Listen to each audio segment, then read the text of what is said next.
ارشاد اقدس الہی ہے کہ بسم اللہ الرحمن الرحیم قل اعوذ برب الفلق، اے رسول آپ کہہ دیجئے کہ میں پناہ مانگتا ہوں صبح کے پروردگار کی۔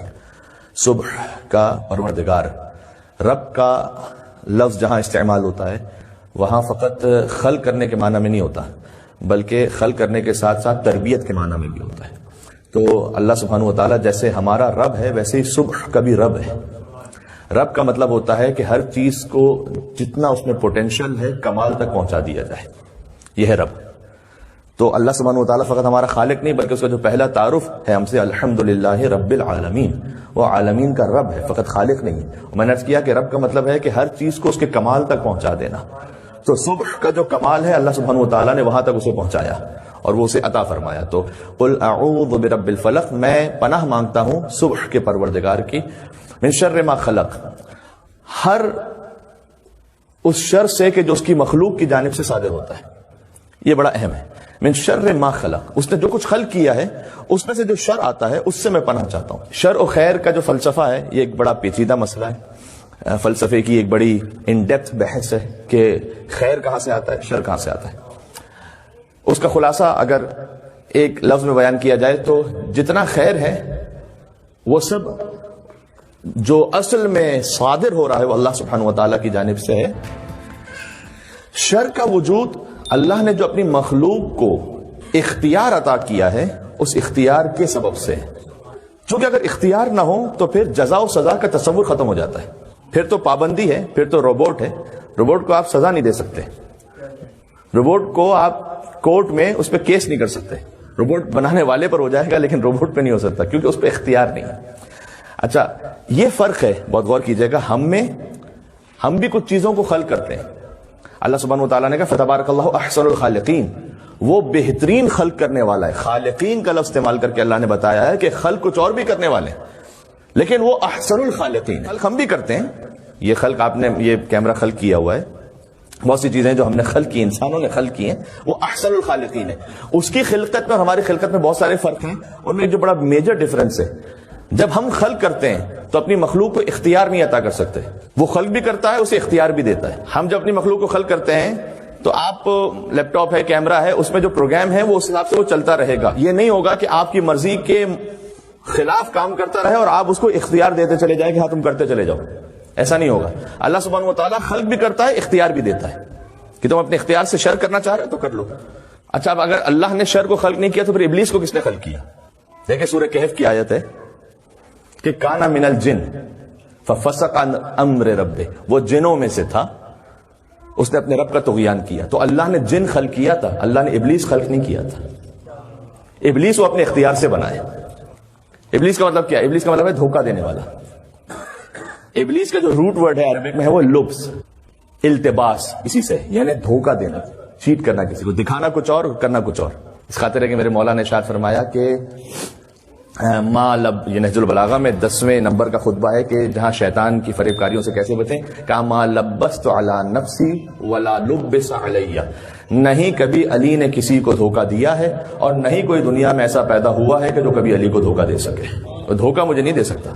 ہاں یہ ہے کہ امر الہی کی پابندی کرتے ہوئے امیر المومنین اگر شرع پر عمل کریں اور مثلا معاویہ بہت ہی زبردست پولیٹیشین دکھائی دے تو وہ ایک الگ بات ہے، وہ اس خاطر ہے کہ امیر المومن حکم خدا کے پابند ہے، ورنہ مولا نے کہا کہ نہیں کبھی میں نے کسی کو دھوکہ دیا ہے، نہ کبھی کوئی ایسا ہو سکتا ہے کہ جو مجھے دھوکہ دے سکے۔ شر ہے وہ مخلوقات، مل کے صلوات پہلے بھیجے محمد و آل محمد پر۔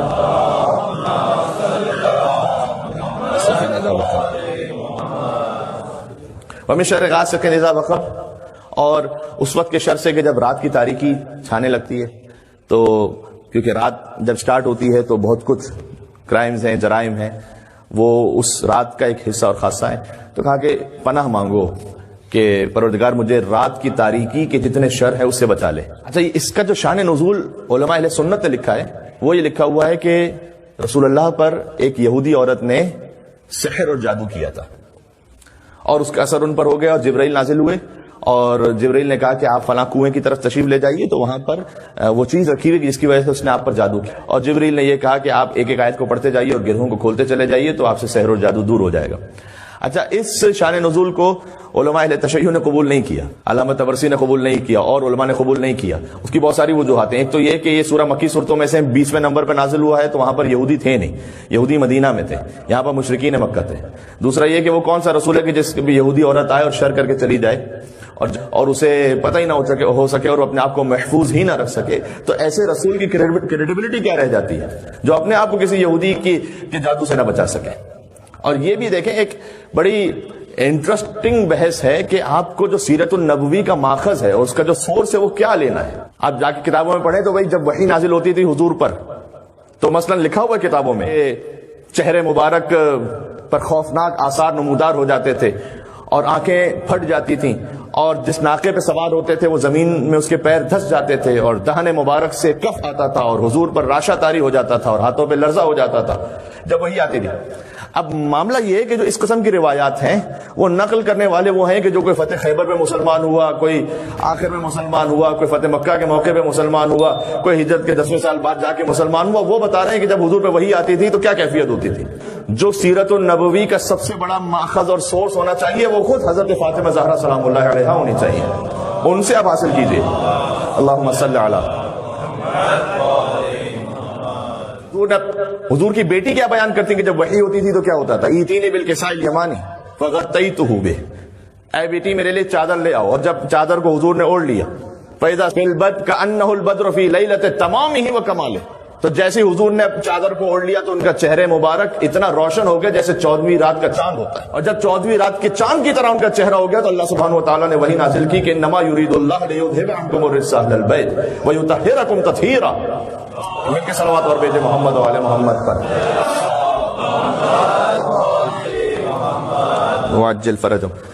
تو سورس کیا ہونا چاہیے سیرت النبوی کو حاصل کرنے کے لیے؟ یہ بھی ایک بڑی لطیف اور دلچسپ بحث ہے اور بڑی علمی اکیڈمک بحث ہے. اور اس میں ہم ظاہر سی بات ہے سب سے پہلے سمجھتے ہیں کہ قرآن سب سے بڑا سورس ہے، اور قرآن کے ساتھ ساتھ اہل بیت اطہار سب سے بڑا سورس ہے.